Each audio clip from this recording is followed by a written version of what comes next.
Bonjour à toutes et tous, bienvenue à cette conférence. Hello everyone, welcome to this conference. So through this workshop, this online workshop, would like to hear the experience of Ontario. So particularly since 2018, Foodora delivery workers of Ontario got united and they formed a union and certified in 2019 by the Ontario Labor Relations Board. But even though Foodora left Canada after that, just 2 months after the certification, so still the workers are very active, keeping their solidarity and also organizing more workers. So we would like to hear from Quebec, so the experience of Ontario. So how was it possible and how they have been fighting for and how they will keep their fightings and organizing campaigns. So today we have three presenters. So first is Jennifer Scott, who is the organizer of the Gig Workers United. And second, I'm going to be Liisa Scofield, the organizer of the Canadian Union of Postal Workers. And lastly, it will be Saerom, who is the organizer of the Migrant Workers Alliance for Change in Ontario. Okay, Jennifer, you can start. Hi, I'm Jennifer. I am a gig worker. I work for as many apps as I can, Foodora, Uber, DoorDash, Corner Shop, as many as I can get on my bicycle in downtown Toronto. And I'm the president of Gig Workers United. I know we're here to talk about Foodsters United, but I thought it'd be really nice to kick off our seminar today with a little bit of a shout out to some international actions that are happening today. In New York City, there's a group of organized gig workers. They go by the name Los Deliveristas Unidos. And today, City Council is voting on a package of legislation that they have advocated for and they have helped write. And these would be things like increase to wages. There's limits on like forcing apps to pay a minimum pay per delivery, forcing apps to pay workers without charging them a fee to get paid, which is, if you do Uber, you'll know that like Payfare does that. Giving workers autonomy so that they can set limits for how far a delivery is or which routes they're going to take without getting penalized, prohibiting apps from penalizing workers, ensuring that workers actually get their tips and apps are transparent about how much of a customer's tip goes to the worker as a tip and how much supplements their pay, ensuring workers have access to bathrooms with penalties for restaurants that refuse to allow them to access the bathroom, and making the apps provide workers with insulated delivery bags at no cost. I think it's really badass and an amazing opportunity that comes from a lot of really hard grassroots organizing that these folks have done. And I think it's important for us to recognize that, especially today when the vote is happening. But all of that aside, yes. Foodsters United was a union campaign to unionize Foodora in Toronto and Mississauga. It was largely achieved through outreach and worker organizing and workers connecting with each other. Like the way that I came to the union is that I was doing deliveries. It was a really slow day, and I was sitting on this big rock kind of next to a curb. And I was literally thinking about how I was going to have to work like maybe 3 or 4 hours longer than I planned to because I'd not made enough money that day. And this man that I didn't know had a Foodora delivery bag comes up next to me and he's like, how are you doing? Do you like this job? Is everything great for you? And I'm like, I don't know about that. And we start to get into this conversation around like what would make our lives better? What could change at work that would make our lives better? And really quickly, I was like, oh, I want to be part of this. And that's how I came to the union. And I think that's also how a lot of union work was done. We don't have a shared workplace. We don't get to hang out with each other in a lunchroom. And so we connect with each other through having genuine, productive conversations on the road where we work. In May after that, so I guess I'm not very good at dates. It was 2019, I think, when we went public. I think that's right, on May Day, which was like a big rally. It was very chaotic and wonderful. And I remember I just all the time I could hear the sounds of like horns from bicycles and e-bikes. And it was the first time that I heard one of my coworkers speak publicly about what it's like to be part of a union and what it's like to know that our working conditions can be better and really own that understanding. And things progressed just kind of like that for a long time, actually, talking to workers, having conversations, setting out demands based on our experiences. We did a lot of workshops to help each other. So like bike maintenance or how to work safely in the winter time, and also like how to be able to afford good winter equipment when you don't have a lot of money, how to do your taxes. That was the very first union event that I went to, a tax workshop. And then sometime after that, we voted on whether or not we wanted to unionize, which was super fun and scary and exciting and like just big. Of course, we didn't get the results for a long time. I remember going to the Ontario Labour Board and hosting rallies outside the Labour Board. And I remember all the people who worked in there coming out to see us together, talking and supporting each other, and very, very happy to be there, demanding our union. And we just kind of went on like that, organizing together, talking with each other and building our power. Once the pandemic started in 2020, we had to do a lot of sort of like mutual aid work. We didn't originally qualify for the CERB despite what the government said would happen. And so we had to do a lot of work to get access. During the pandemic, with low wages after Foodora left and we lost our jobs, there were a lot of folks who had a hard time accessing food. And so what could we do to help each other with that? And also how could we help each other get on other apps and continue working? But through that mutual aid and through that support of each other, that was around the time that we found out the results of the vote, which was like just under 90% of workers in Toronto and Mississauga wanted a union. We started to have conversations around like, we won, we got our union, Foodora left, and so we don't have a job and we don't have that certified local, but are we ready to just like walk away, or do we still want our rights? And of course, nobody wanted to walk away. We wanted our rights. We wanted a better future, same as we always have. And we spent a long time talking about what we would become and what we wanted to do, and doing that very intentionally and thoughtfully. And so we came up with Gig Workers United, this place where it doesn't matter what app you work on. It doesn't matter if you do bike or car or e-bike or walk, part-time or full-time or seasonal. We all say and understand together that if we do this job, any version of this job, we deserve a higher quality life than we have, and we deserve better working conditions and full workers' rights. And so we created Gig Workers United, this place, this union where we would come together and fight for that across the board for all of us, raise our expectations and make demands and win those demands so that our future is written by us. Currently, and I'm sure many of you know, Uber has been lobbying the Canadian government to make changes to provincial labor laws, which are regressive and not in favor of working class people. They would create carve-outs or barriers to very basic, very, very basic programs that everybody should have access to, like EI, CPP, minimum wage, things like that. We saw in the Conservatives' federal platform the same lobbying in different words.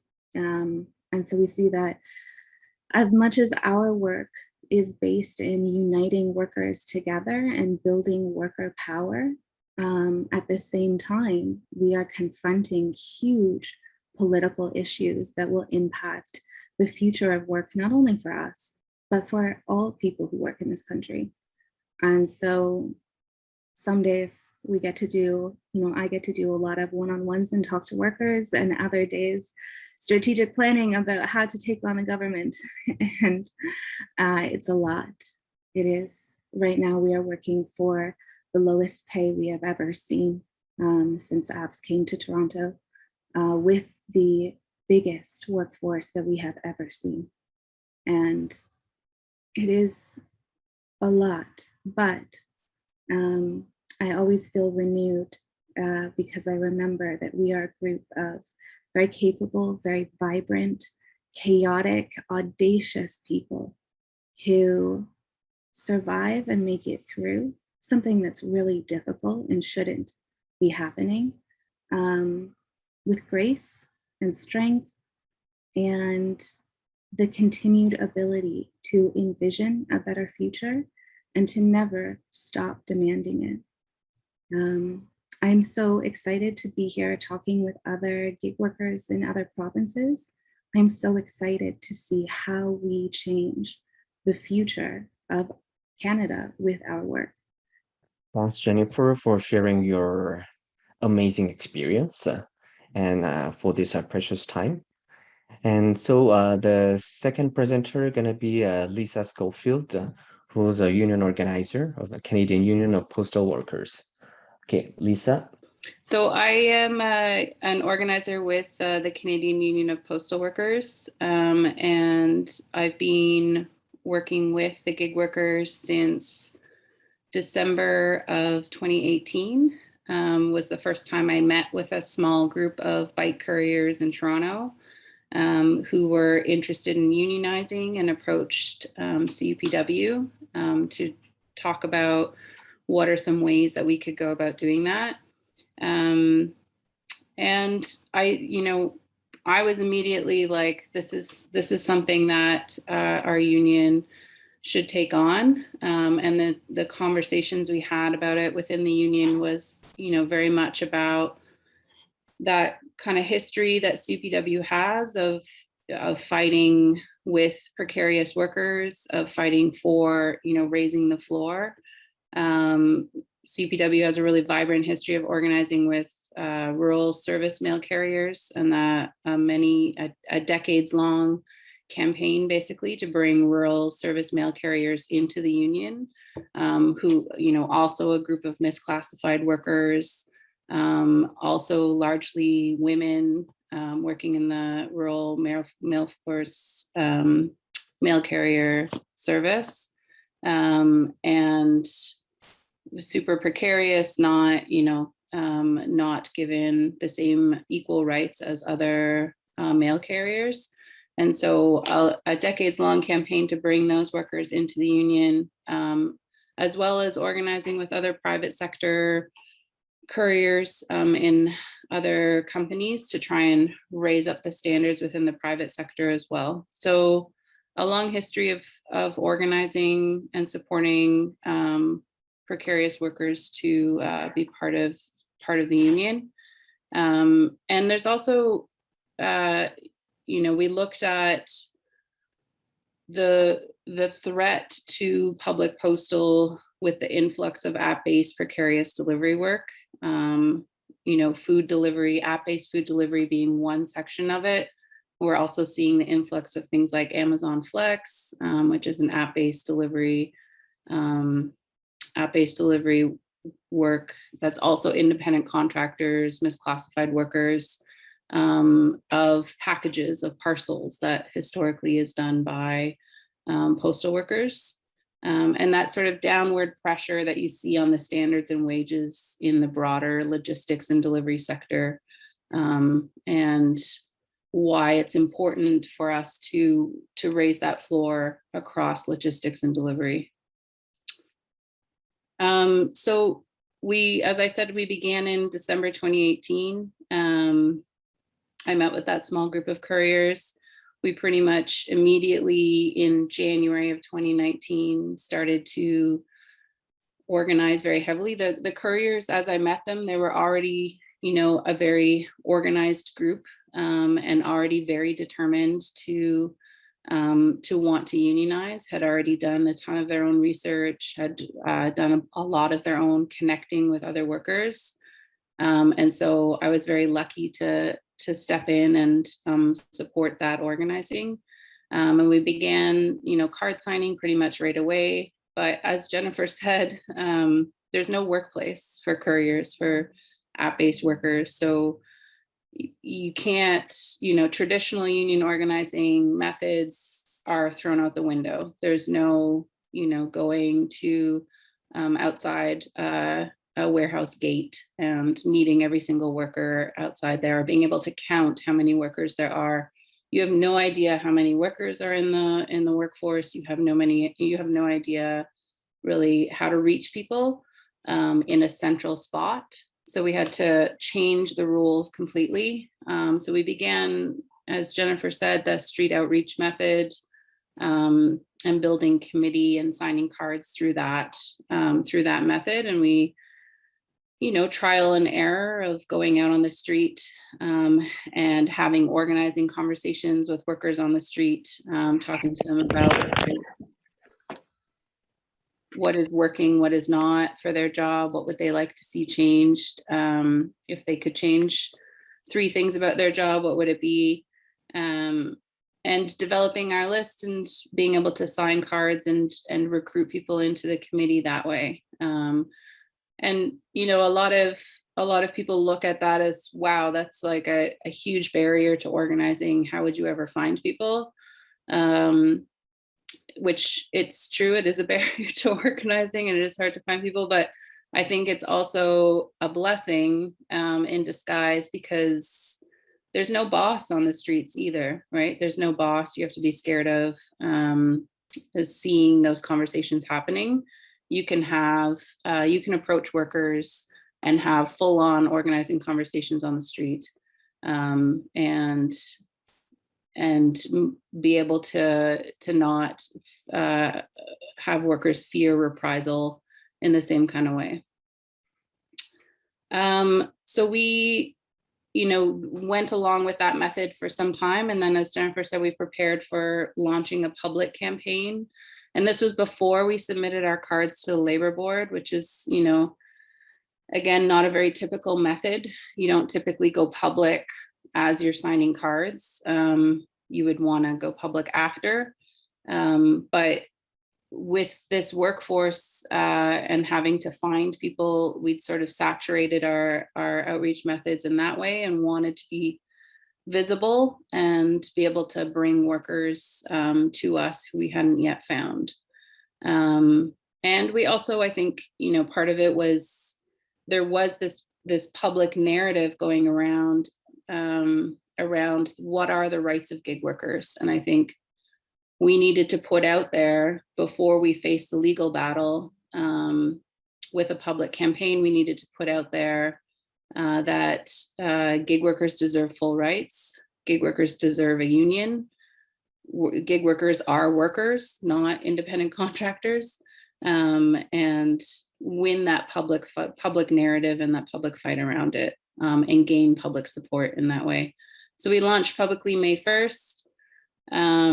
We were super hyper using methods of hyper visibility. We had, these bright pink t-shirts, we had ads, we had banners, we had constant rallies and marches, demonstrations, lots of different actions, still doing the mass outreach. We did a lot of the practical events that Jennifer's talking about, like the winter prep workshop, the tax clinic. We did these order in days where we asked customers who were allies, to order in food and talk to their courier about joining the union. We had a really high, this was a really worker-led campaign, really high levels of worker participation. The workers led every part of the strategy and led every part of the outreach, and really were the voice out there and the face out there. A lot of really creative tactics that went into that stage of the campaign, operating as a local. So not just as an organizing committee, but really taking ownership over their own campaign in a way that was envisioning a future union local. So saying we're going to be CPW Courier Local 10-4, that's our local, and we're starting to operate like a union local now, regardless of if we're certified, regardless of, you know, all of the obstacles in our way. We're operating as a local, creating a space, a home for couriers to come to, and creating that sense of community and ownership and union pride, I think was really, really key. And another thing I say about the campaign, and it's obviously continues to today, is sort of a concept of continuous organizing. You don't just sign cards and then you never talk to that worker again. It really is about, you know, ongoing outreach, ongoing engagement, ongoing events, ongoing actions, you know, not waiting for the union to be certified in order to take action on specific workplace issues. If a worker is deactivated unfairly, you know, taking up that issue collectively, trying to move towards action-based approaches in response as well.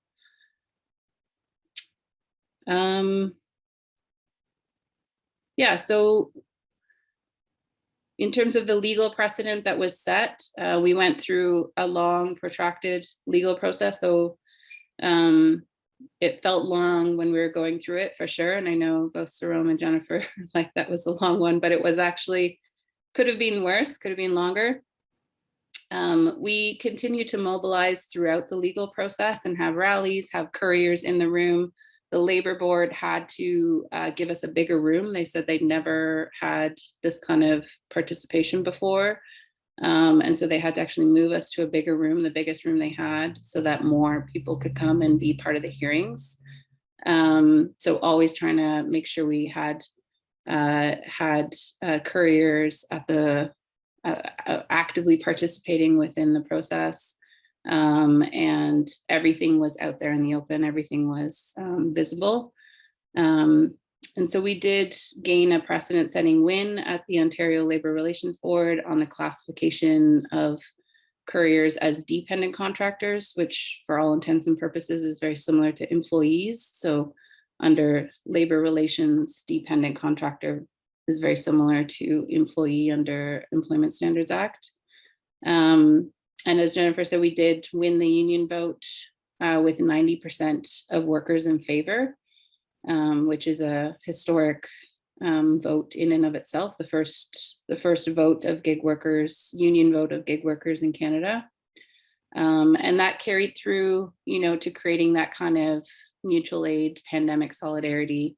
And, you know, we were also able to, when the company left in the middle of the pandemic, we were able to keep that organizing going and win for workers a historic settlement from the company so that workers weren't left hanging in the middle of the pandemic. So, and have obviously now continued that organizing to today, using some of those similar tactics and expanding beyond and always being open to new and creative things. So I think I'll leave it there and pass it off to Saerom, and I'm sure we'll engage in more conversation. Thanks for sharing a very inspiring union perspective and at the same time your vivid experience of engagement. Okay, and we have the last presentation. So it'll be by Saerom, who is from the Migrant Workers Alliance for Change. Thank you. It's so great to be sharing the panel with such amazing women organizers and comrades. Just truly lucky. I joined Foodsters United early 2019. This is before we went public, and I was working as a courier at that time, supporting another worker do make deliveries and so forth. This is piecemeal work, which is that for many of us, we cannot even make the hourly minimum wage. So as you may all know, because there has been such a boom in app-based industries right now, not only in delivery, but Foodora is one of the largest app-based delivery companies, and it's owned by a chain of bigger companies. It's owned by Delivery Hero in Berlin. And by app-based, we mean that customers or consumers use the app on their phones or online to order the food from a partnering restaurant, and we, the workers, couriers or riders, get dispatched the order through the app. So it's through the app that we're told, and through the kind of working conditions that we are told when and where to pick up the food and when and where to drop it off. And we're paid a very small base wage, and we don't have the basic workplace rights, including health and safety rights that other industries traditionally do. This is piecemeal work, and the company allows this to happen. In fact, these companies are built on the premise that there is going to be a high turnover of labor, and that there are exploitative conditions at work. That's how they continue to reap profits, massive profit off of workers' labor, and refuses to give us fair wages, respect, and the health and safety protections that we deserve.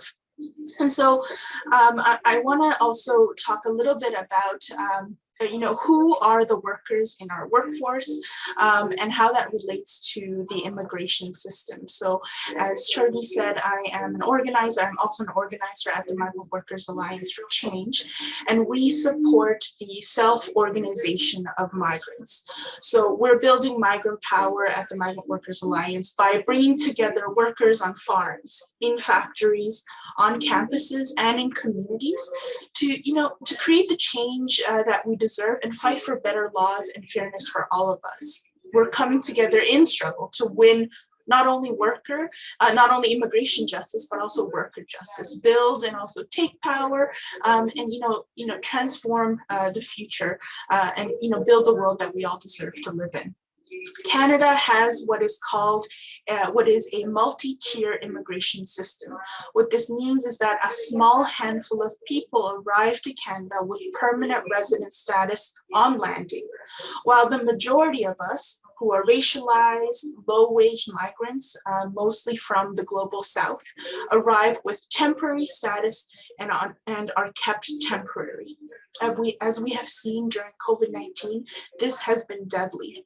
You have all heard that, time and time again, that what COVID-19 has done is exposed and worsened the fundamental injustices in our society.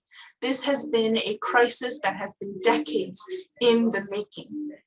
This year alone, there have been half a dozen migrant farm workers who have died, as well as half a dozen migrant student workers who have died by suicide.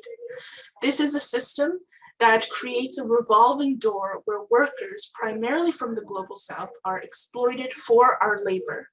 And we have to work and live while facing precarity, often under extreme surveillance and immigration enforcement.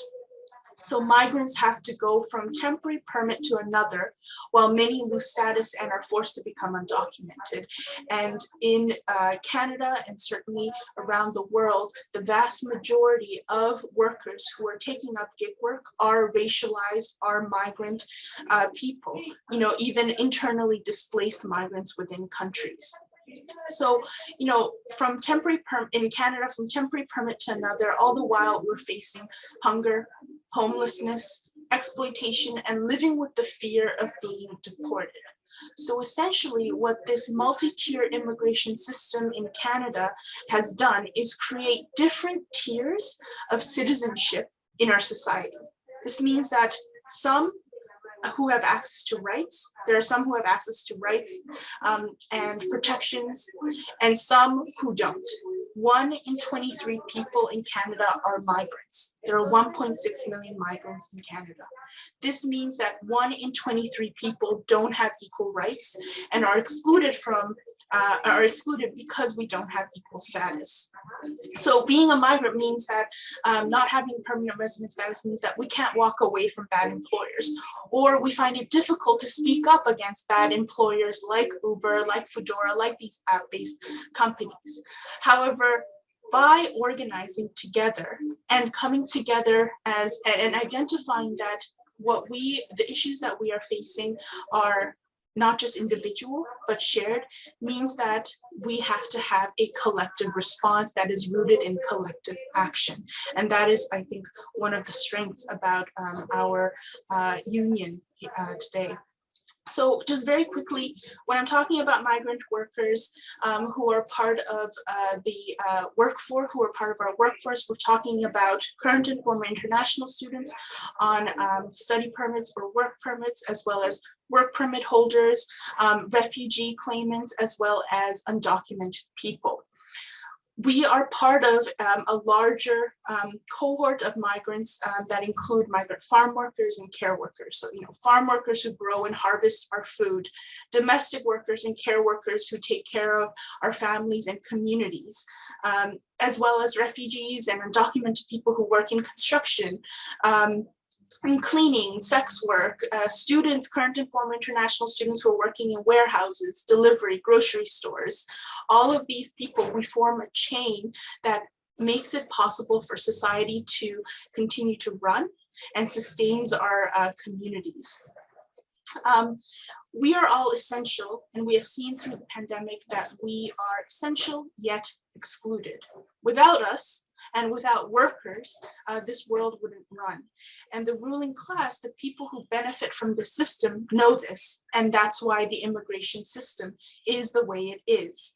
And so these app-based companies that are, really coming on the rise are profiting directly off of the increasing temporariness in immigration systems in North America as well as Western Europe.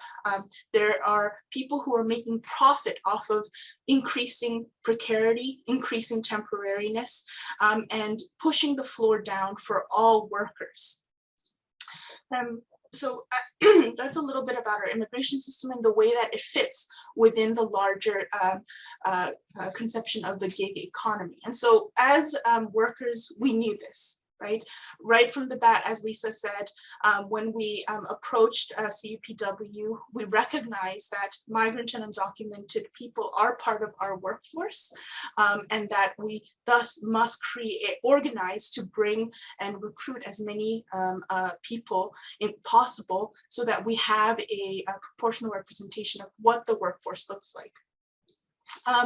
And so, as Liisa said, when we took up this fight, we were misclassified as independent contractors, and we don't have the right to unionize. And it's very common for bosses to hire workers under this status, again, so that they don't have to take responsibility for basic labor rights. And because of misclassification and the major rollback in Ontario of provincial laws that came with the Ford administration's cuts, as precarious workers, both migrant and not permanent resident citizens and migrant workers, as gig workers, we face major challenges because of the provincial laws that push workers down. As Liisa and Jennifer said, another challenge we had is that we have a huge workforce that has no centralized workplace.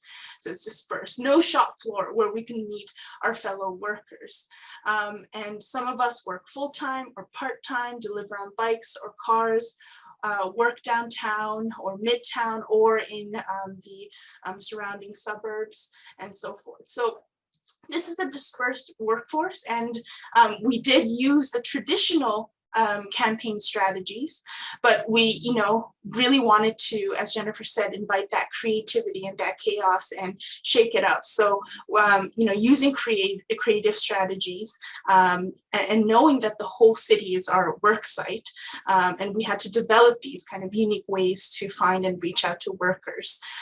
So we took a very worker-centric approach, which is that we talk to each other. So couriers will talk to couriers, workers talking to co-workers. We trained up each other on how to have these organizing conversations that would, bring people in to, move them into involvement and action, make it feel real that we are fighting for a better working conditions, and that when we come together and take collective risk, we can protect each other and support each other through this. So, we had these conversations while we were at the same restaurants waiting for our orders, when we ran into each other at common drop-off locations, street corners, wherever possible, we seized the moment. And it helps that Foodora at that time was using a very identifiable pink bag. But we also recognize that many of us work for other companies like Uber, like Skip the Dishes, like DoorDash, food on delivery, and so forth, other than the bags that Foodora, and using other bags. So being workers ourselves helped us kind of piece together and map together what are the best tactics we can use to build up our power. And so by worker, we grew quickly and very quietly, and started getting union cards signed. And, as Liisa said, we made the decision to be bold with being public, which again meant that we could be even bolder with our street outreach. And I just wanted to pick up one thing that Liisa said, which is that we didn't wait. We didn't wait at all to start building the union local, to start, making wins for each other. And so when we were part of this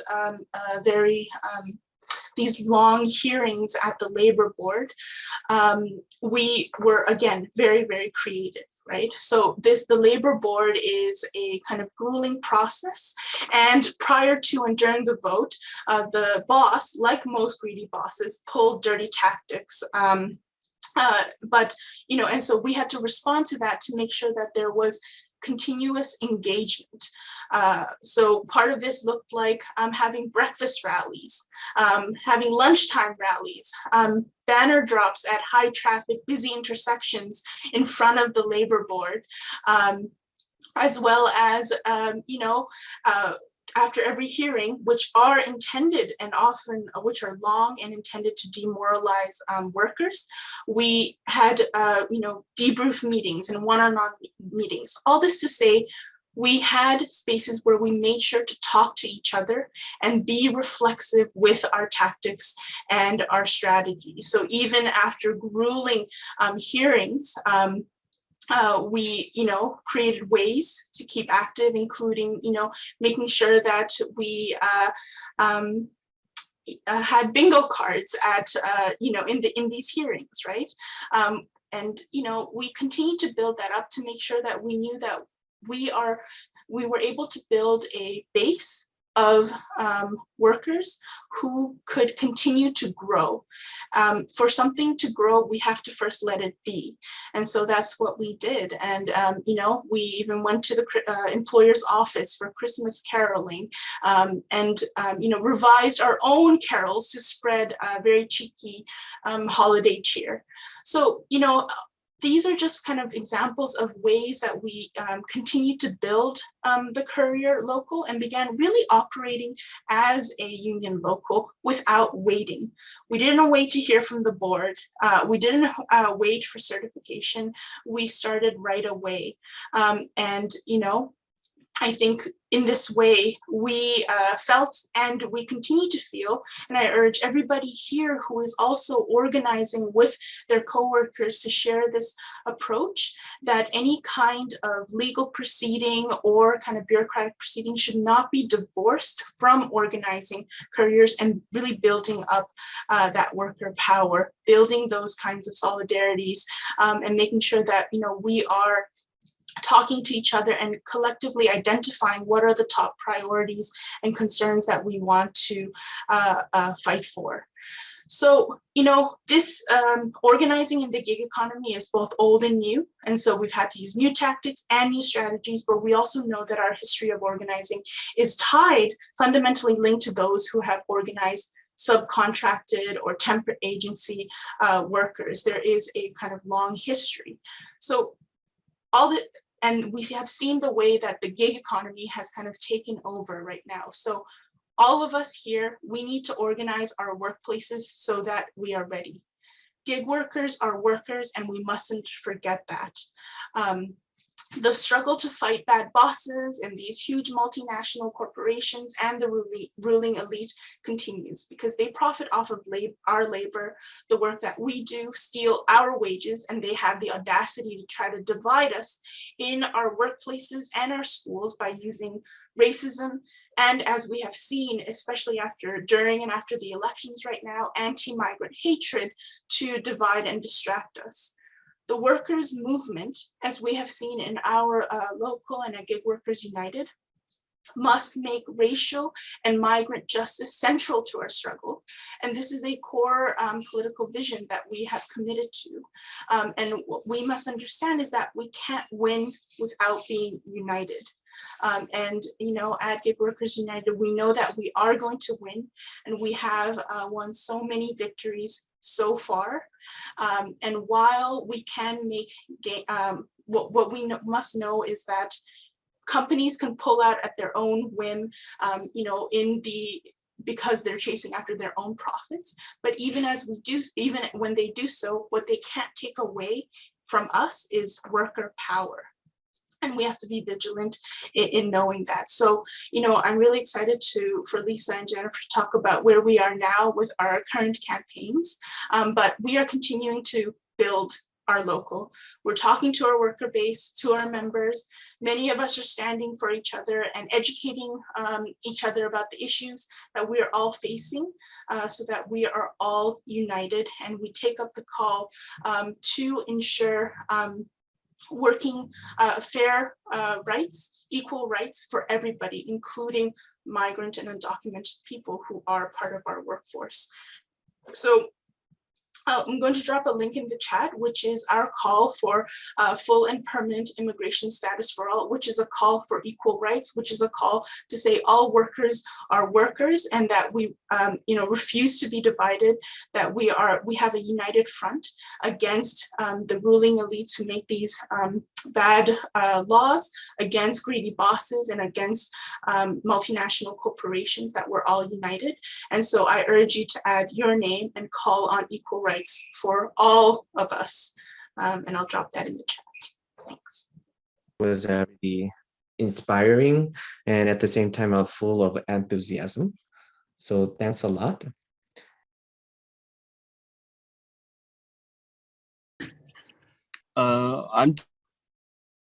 My colleagues are doing Uber Eats since a long time, approximately 1 year.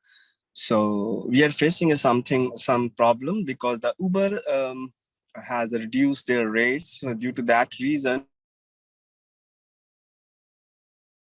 are earning, all the person has earning has less, and they are not capable to feed their families. So these persons are already stuck these situations and cannot get out, because when the Uber has reduced their rates, so they are working more and more, even 12 hours, but hardly get some money. So we all are thinking that there should be a one one particular rule and regulation, and one organization should be come forward to say the Ubers or either other delivery companies, they can give to them better earnings resources, because I know this is a self-employment, but we are obliged and under obligation of these companies. We are working on behalf of them. So if we will not get much money, so it is very hard, and situation would be very worse, because the pandemic has just continued, and due to this reason we are not getting other jobs, and we are dependent on this this kind of thing. So So my observation is this is our position, not me or our colleges. So we would like to think over it also. I'm so excited that you're here, Gaurav. I've Yeah. been Uber for Yes. a long time too. Yeah. It's the app that I work most, and I have the Yeah. same story, same thing, you know, Yeah. no matter the Yeah. city we work in, same experience. Pay Yes. is going down and down and down. And down and down. Yes, and we work more and more, and we work harder. I work on a bicycle, and I make decisions to ride my bicycle in a way that is not safe. Mhm. Sometimes I am surprised that I have not been hurt at work, but I have to do that. I have to be Yes. Yeah. to make enough. We are Yes. forced to work unsafely, forced to work extra when we are tired. And Yes. it is unacceptable, and we all know it. We Yes. all feel it, and we also all know that all of the things we experience, all of the lack of rights, the discrimination, the violence, is the things that we experience, we all are entitled to so much more than that. Yes, because we are not facing earning resources. We are facing a lot of things. Immigration status also, families problem also, Yes. more of things. So these kind of delivery, a company should think about their workers, their subtitle employees. So Yes. And yes. also, when we unite together, you know, with Foodsters United, we came together because of work. Mhm. But like you said, there are so many other oppressions that we live with. Work does not have to be the only thing that our organizing challenges or changes. When we are united together, what can we do to get rights at work, to get better pay, to get safe conditions? But also, what can we do to put pressure and change immigration legislation or immigration barriers? What can we do to affect the cost of housing in our community, or our ability to pay for food, the cost of which has gone up and up and up over the pandemic? The consequence or the future for us when we unite with each other is so big. We are the people who will determine what tomorrow will look like for us. And, you know, like where you're describing that you are talking with folks who do this job, who have the same experience, this is where we start.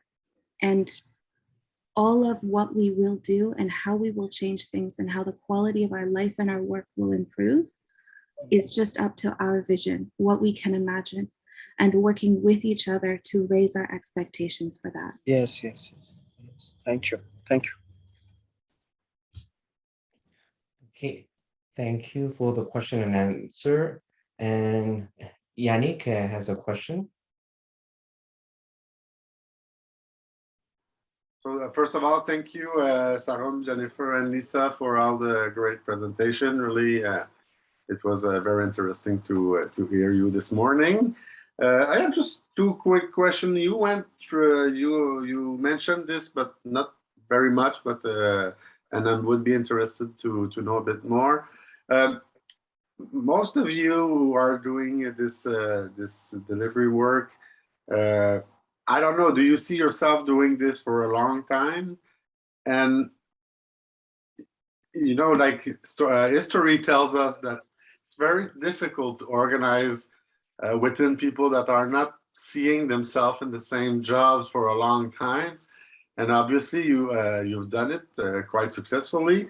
So, what is the trick to engage the workers, even though if they see this work as being very temporary, or maybe not, maybe I'm wrong, maybe people don't see any other opportunities on the labor market, and that's why they stay, and that's why they want to organize. This is one question. And the other question is the unions. You mentioned some unions, traditional unions were involved.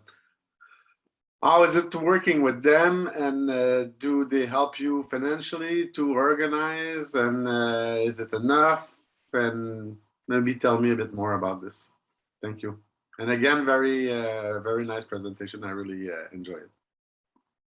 I would love to answer your your question about work for gig workers. Yeah. I think it's really important to remember that the misclassification within the gig economy is intentional, and it's intentional for a malevolent purpose, which is to roll back workers' rights and workers' protections, and that extends far, far beyond the gig economy. And so app employers have since they incorporated the companies, been using a narrative to challenge that and to support that. And so, and I bring that up, the one really, really important aspect of the narrative that app employers use to make it hard for gig workers to organize or have rights and protections is that this is not real work and it's not long-term work. The vast majority of workers in the gig economy are part-time workers. The vast majority of work that is done in the gig economy is done by full-time workers. There are lots of external reasons that relate to, society and the pandemic and jobs that would influence how long someone does this job for. But that idea that this is a temporary or transient job is one that app employers use explicitly to make it difficult for us to have workers' rights. When we take a look at Uber coming to Canada in 2016, so that would have been Uber rideshare, right? And they had to convince provinces and some municipalities to allow them to operate in the way that they wanted to, which was like below the standards for taxi service at the time. The marketing language that they used was, they're gig workers. It's a gig. It's not a real job. They're not real workers. They're not even people, like that was what they ran with. And so I bring that up to say, I think it's really important to pull back that veil when we listen to and we think about how we think about and how others talk and think about the gig economy and gig workers. How much of what we understand about how it works comes from the narrative that app employers have used to roll back workers' rights and precedents and sort of broader social and political understandings of who the people are and what they do. That's what I would offer. I can answer the piece about the unions if you want. So Gig Workers United, Foodsters United is part of the Canadian Union of Postal Workers. They sign cards with the Canadian Union of Postal Workers and are explicitly supported by Canadian Union of Postal Workers, but they have Gig Workers United has an elected leadership of their own and operate as a community local. They're not a certified local, but they operate as a community local and then get support, in organizing and all of those pieces. I think the point I was trying to make was, traditional union organizing models don't translate really to the gig economy. And so being open to other forms of organizing models that embrace more of kind of a community organizing approach or a more grassroots, worker-led approach has been, I think, the vital piece of the workers being organized and of, where there is turnover amongst the part-timers or people who are students, who come in and out of the work seasonally.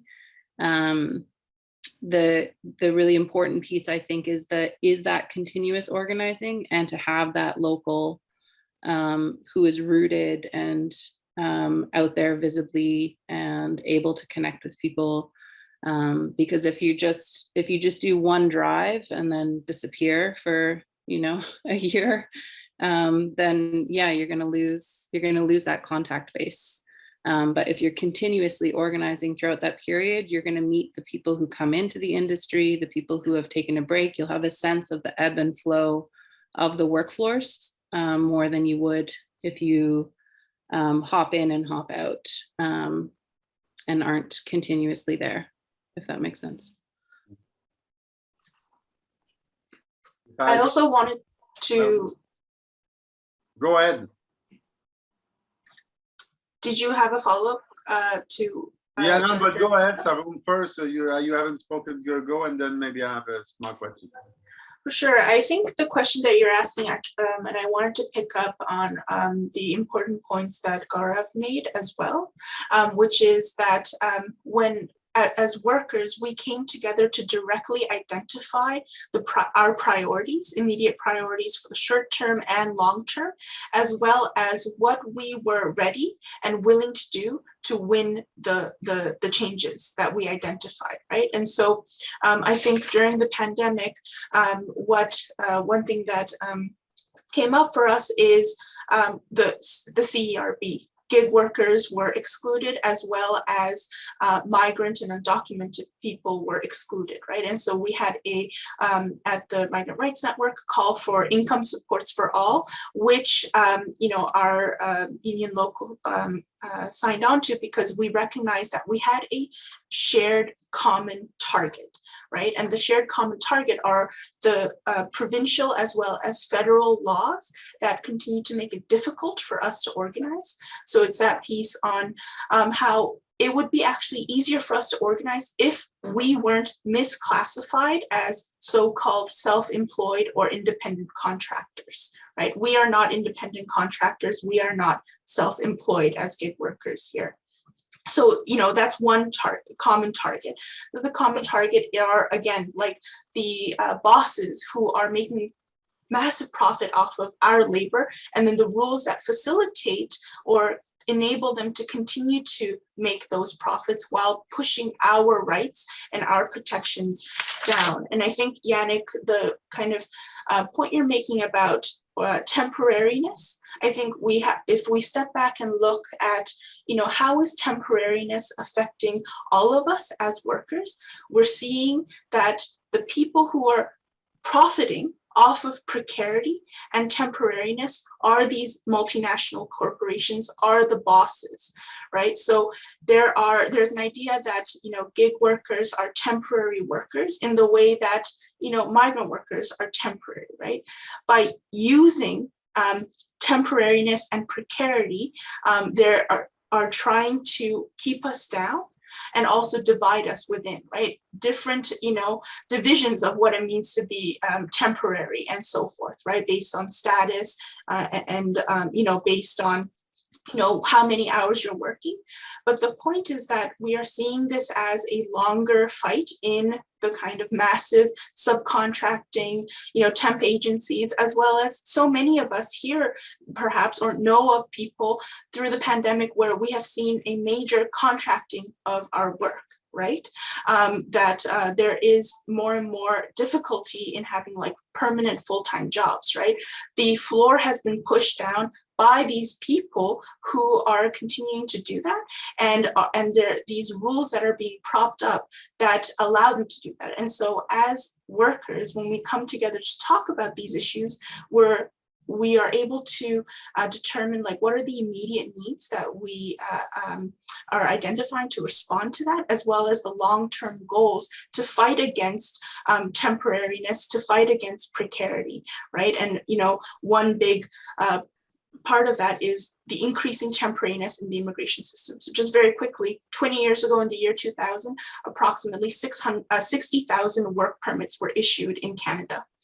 20 years later today, that number is up to 400,000. That's more than a 615% increase in temporariness in the immigration system, which means that workers are coming here with temporary status, are kept temporary. During the pandemic, many have lost status and become undocumented and are taking up gig work as well as other kinds of low wage work. And that kind of temporariness is being used to, fuel the flames of racism and also anti-migrant hatred, again, as a tactic to keep us down, to keep worker organizing down. And as workers who are committed to unionizing and to kind of fighting in this struggle, what we're saying is we refuse to accept that. We're pushing back, and we will show very publicly and creatively and chaotically that we are bold and that we dare to challenge this and dare to win and dare to continue the struggle in that way. And we are seeing that unity is what we need in order to fight against this shared common target that we have.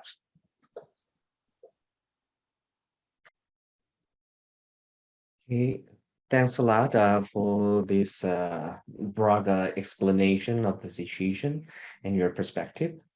So we have one more question from Manuel. And is there anyone who wants to ask questions? Because we have not only researchers, but also the organizers from different community organizations and also the unions from Quebec. So till now we have 3 questions. So we're going to receive first these 3 questions and then give a time for the answers. So get together. So first, Manuel and Benoit and Rabi. So Manuel, go ahead. Yeah, thank you very much, Cheolki, and thank you very much for all the presenters. It is really nice to hear this successful story of organizing. And my question is to Liisa. I hope to be clear or understood in the question. My question goes to see how this campaign, this process of organizing was understood and assimilated internally at the union, because from a lot of my experience and information I check, it has been difficult for union members, traditional union members and members of base, to understand the difficulties that precarious workers have, temporary agency workers have, the barriers, the specific trajectories of immigration they have.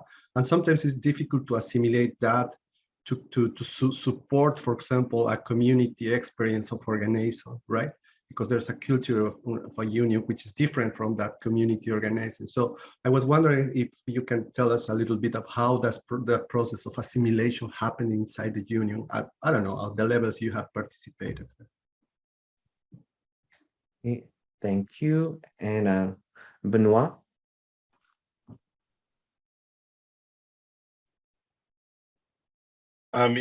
Yeah, my question kind of relates to what Yannick had asked about this idea that, or this mentality that companies try to push, that gig work is somehow something temporary that you move beyond at some point.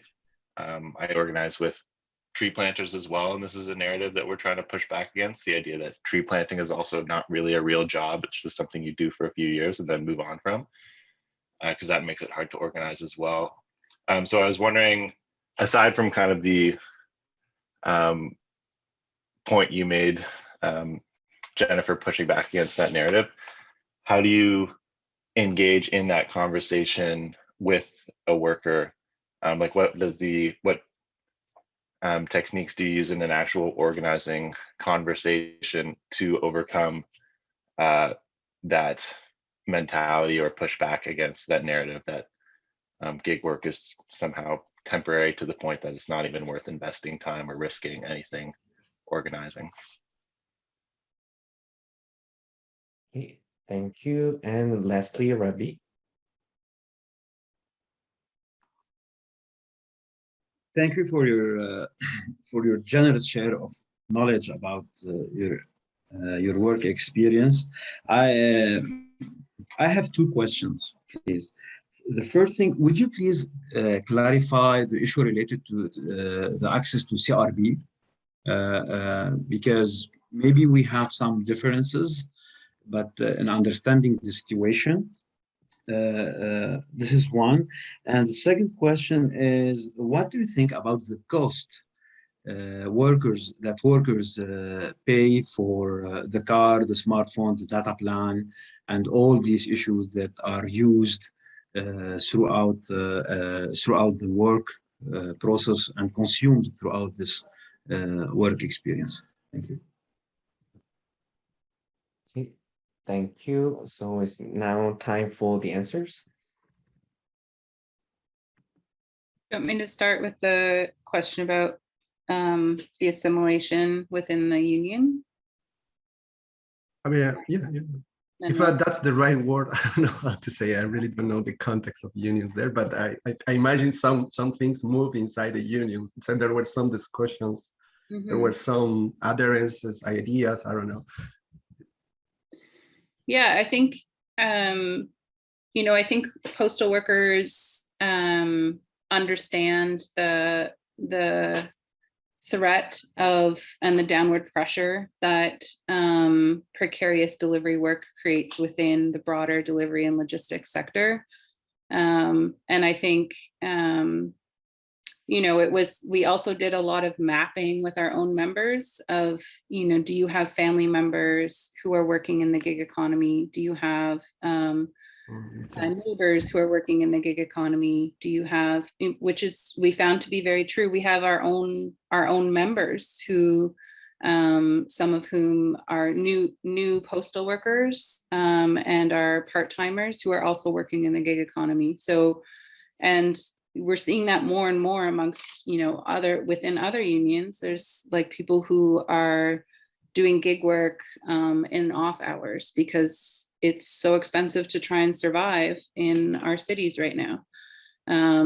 And people are trying to, make ends meet, save money to support their family, all that kind of stuff. So the understanding of gig work and why that type of delivery work needs to be better, I feel like was very fluid, as well as the very the very day-to-day understandings of, what it's like to be out there delivering in terrible weather, what it's like to deliver when daylight savings happens and it's dark earlier and people don't leave their lights on, or what it's like to deliver when, people don't clear their steps, and what it's like to deliver, like all of the health and safety, all in the health and safety conditions. Postal workers understand a lot of those things, right? And so we had a lot of postal workers who were who were booked off to support the organizing and part of the campaign. And those relationships were built one-on-one. And it was, I think it was a really beautiful thing and a really fluid thing. And we also had, one of the first rallies we did for Gig Workers United. So we did the May Day, we launched the public campaign on May Day. And then we did the convention, CUPW National Convention was in Toronto 2 weeks later. And so at the convention rally, most unions do a big convention rally as part of their meeting. So the convention rally was Justice for Fedora Couriers. So the entire convention marched out wearing pink shirts, holding the Justice for Fedora banners in French and English, and marched up Bay Street, which is the big financial district in Toronto, in support of gig workers. And it's that kind of history of solidarity within UPW that is just ingrained. It's part of the blood of the union members. And it was, I think people were super pumped to see that CPW is standing behind these workers on such an important day. It was also the anniversary of the Winnipeg general strike. So that was the day of the march and the day of the convention rally. So in terms of the, Benoit, your question around like, had that conversation, I'll let Jennifer answer the conversation we have around the temporariness, but just to say that I also came out of organizing with tree planters. That was my first experience of worker organizing was with tree planters. And I think it's very similar. It's, people doing piecework, people who are like, I'm only in this to try and make money fast, or that's sort of the assumption. But we know that there's people who are forced to be in it for a long time, or who go from one type of precarious work to the other, but will always be connected in one way or another to that type of work, and yeah, I can pass it off to Jennifer on that front. The access to CRB question. So in the beginning, when the Canadian government introduced CERB, they made it just for employees. So because gig workers are misclassified as independent contractors, there was no benefit for people who are independent contractors. There was nothing. So we had to fight really hard to make sure that quote unquote self-employed people, independent contractors, were going to be included in CERB, because there was, there was a lot of, it was unclear what work was going to look like during the pandemic. And a lot of people with health conditions were scared to go out to work, and rightfully needed to have something to fall back on in order to have the option to stay home. So we fought tooth and nail for that access with the Liberals, and the NDP stepped up to force that as well. I want to answer, Manuel, I want to answer your question too. Obviously, I don't go to postal worker meetings, so I can't speak to that, but I want to tell you about my experience a little bit.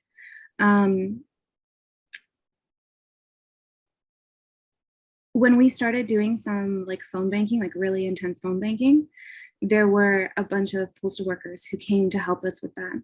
And it blew me away every day, the energy that they had, because it matched ours. And I got like, our energy made sense to me. We have just rage and excitement, and there's so much at stake, and we are here for it, and we will do whatever it takes. And like, yeah, I get why we had that. And the postal workers came with that energy too. And they were just like, we are in it. We are going to do it. You tell us what to do. We are here. We will stay late. We will come back tomorrow. Screw lunch. Let's make calls.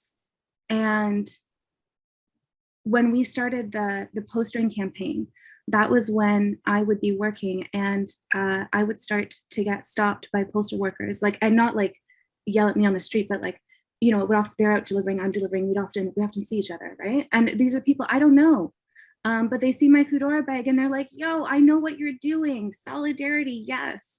And it caught me off guard, and I started like keeping a little thing in the notes in my phone as like a reminder, like, this happened.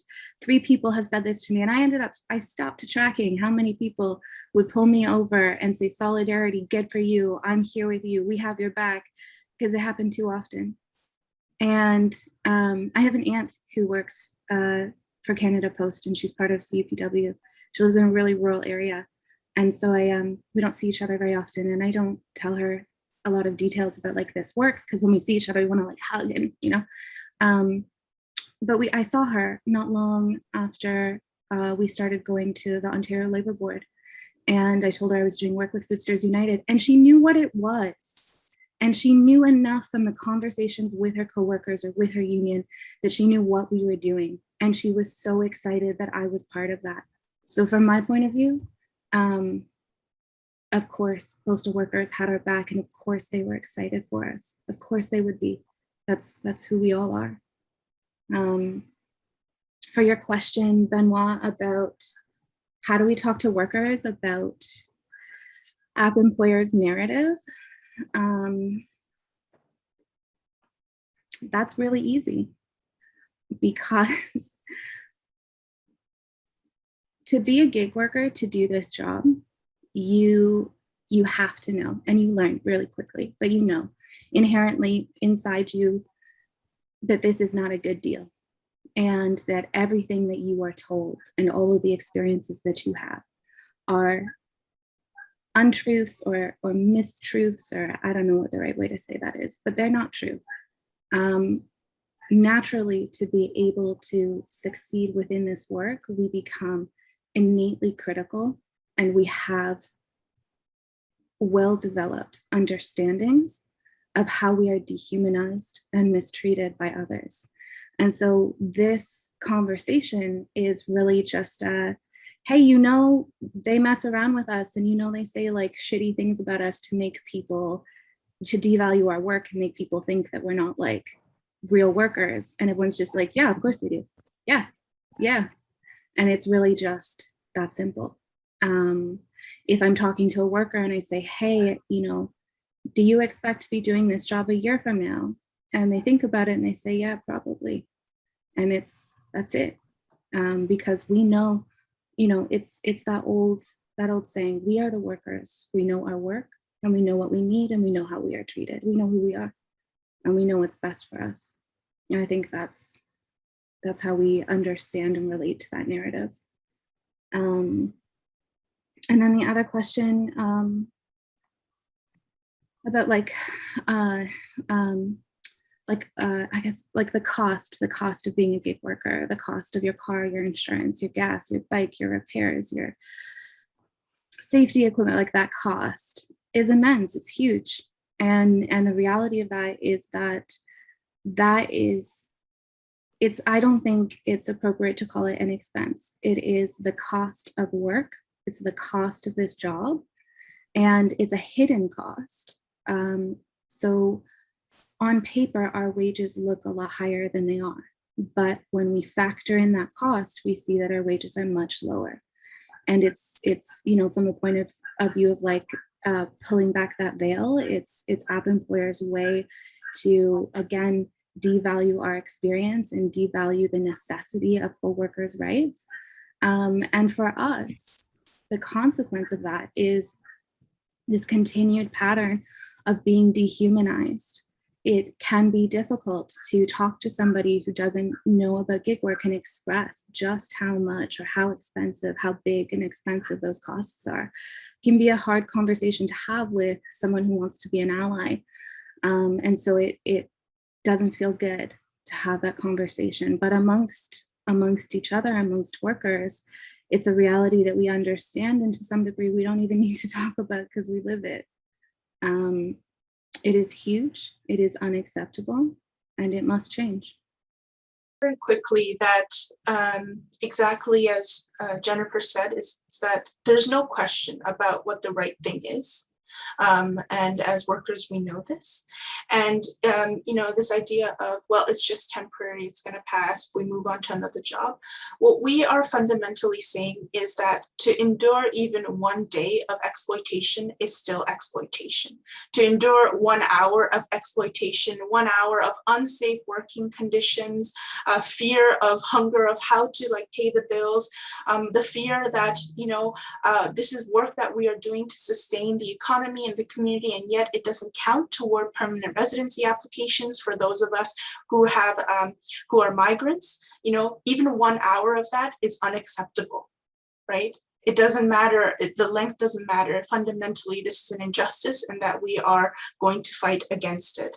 And that the underbelly of the access to CRB is that in the way that self-employed or independent contractors were left out, so were migrants. There was at first no language around whether migrant and undocumented people will be able to access income supports, and it was only after fighting and putting pressure that we were able to push open those doors. And to this day, after the CRB ended with the recovery benefit, and to this day, migrant and undocumented people don't have access to emergency pandemic supports. And so again, this is about having that shared common target and a shared vision of how to move forward. And so one of the other important aspects to roll into this is that we have seen that there have been major changes to immigration rules that have been created in direct response to migrant and undocumented workers organizing, and one front where the fight still continues is getting gig work to count toward permanent residency applications. Gig work is work and it must count. And that is one of the demands in the Gig Workers Bill of Rights, which you can sign and share widely. And I'll drop a link to that in the chat as well. The one question kind of wanted to ask was, and I mean, I talked about this with Jennifer before, and the issue about, because even if there's a common identity, everyone's delivery drivers. I mean, you can see, I mean, it's kind of clear the dynamic, or let's say in terms of like immigration, family obligations, the age between like people who are able to do courier work and people who are doing the kind of the driving delivery. I know that becomes a bit more mishmash constantly, but how did the Gig Workers United be able to sort of overcome that and overcome the sort of maybe the challenge of a more like a kind of a hesitant part of the gig work economy, because it's you know a, a lot of young people who might be more pro union or who might be pro are going to be doing bike delivery. I mean, I'm not to make an overgeneralization, but to overcome the like sort of the internal like differences in the way that the gig work is even stratified internally, between drivers and non-drivers, and who's doing that work. And I guess in terms of, I mean, in Quebec, I mean, we haven't been able to do much. I mean, obviously at the Immigrant Workers Center, it's something that we feel that it's important, and most of the focus has been on temp agency work and warehouses and whatnot, but it's something that's constantly in the back of our mind, and something that we wanted to explore, because the ways that which Saerom put it out with great clarity, like in terms of how this really touches upon sort of especially those with temporary status, and particularly immigrant workers, and also it's becoming the future of work slowly and slowly. So how we grapple with that, and how we deal with that. And then a lot of these apps are moving not just into delivery, right? Uber opened up an agency in Chicago. Amazon has Amazon Home Services. So they're using the app in the gig model, not just in delivery, but to break into other sectors of the labor market as well. So it's important. But what we're trying to do is at least to reach some of those communities now where gig workers, might be situated within different neighborhoods and different sort of ethnicities. So, but we haven't been able and to really to try to bring together a conversation of gig workers, but we've tried to make it one of our priorities for the upcoming, for the future. About like, how do we unite people together who work in different ways? I think from a bit of a distance, like and for workers too, it can seem like there's a really big difference to be a driver versus a cyclist. And obviously there are differences, but there are more similarities than there are differences. And I think it comes down to, what does our community mean to us? As gig workers, we build community immediately. To be able to do this job and successfully get through this job, we need a community. We seek each other out through Facebook groups and WhatsApp links and meetings in the park and talking to each other in elevators. Like we seek it and we build it, which I think is why it's so easy to organize politically or to unionize gig workers, because we've already started building our community. And so how we relate to each other and how we understand each other is a question of, what does our community mean to us? And so for me and what we've built here is this understanding that we are stronger and we are more powerful when we listen to and learn from each other. And, like I remember having a conversation with a couple of drivers who were very frustrated with cyclists who take the entire lane. And so I brought a couple of cyclists over and I was like, let's have a chat and we'll be kind and patient and listen and chat. And, this will be productive. And as cyclists, we learn a little bit about the frustration that our driver comrades have when that happens. And our driver comrades learn about why cyclists do that and the danger for being a cyclist in downtown Toronto. And I think that It is, I think it's a really simple answer. And I, in my experience and my understanding, that also goes like hand in hand with good unions, is that you have a community that flourishes with internal education, internal discourse, and reaching out to each other, acknowledging each other as just humans who have an experience that we can listen to and understand and grow from. And that positions us to be creating better solutions, more nuanced solutions for our demands, and also to find good options for how to deal with emergencies in the short term. There was an incident a few years ago where a cyclist was in a collision and they'd hit their head and were having a really hard time handling the police and the angry driver. And so me and a couple of other people reached out to folks in the union, and there was a driver who was really quick. They saw that and they were like, oh no, not on my watch. That's my comrade. And went down, and they made that cyclist feel really safe because they parked their car in front of the bike that was on the road.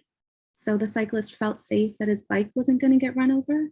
Like it's just these really simple things of getting to know each other and taking care of each other. And that's what we understand and build our union.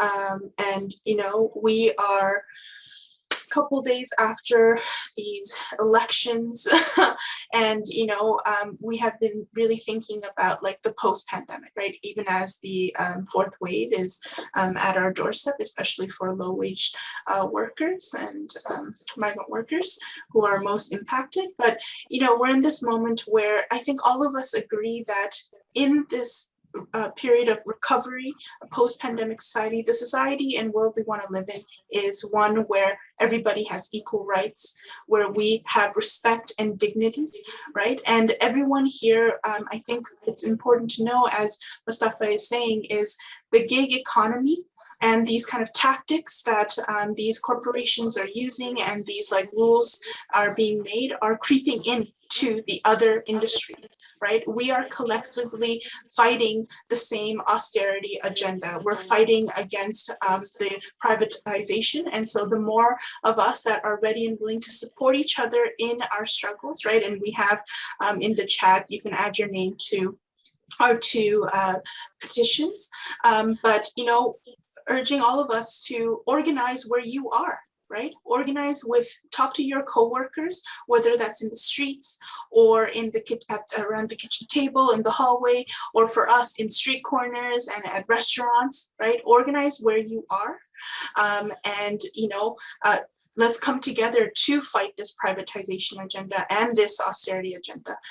You know, we have to continue to organize and collectively build our resistance to the onslaught of austerity that we're already seeing and the heightened surveillance and policing and immigration enforcement that we're seeing. And as we return, as we think about recovery, we have to refuse to return to their notions of normal, because the fact is, the normal was killing us, and with an added crisis of the pandemic, it's been expediting our ability to kind of survive this, right? So the fact is, we are not going back to normal.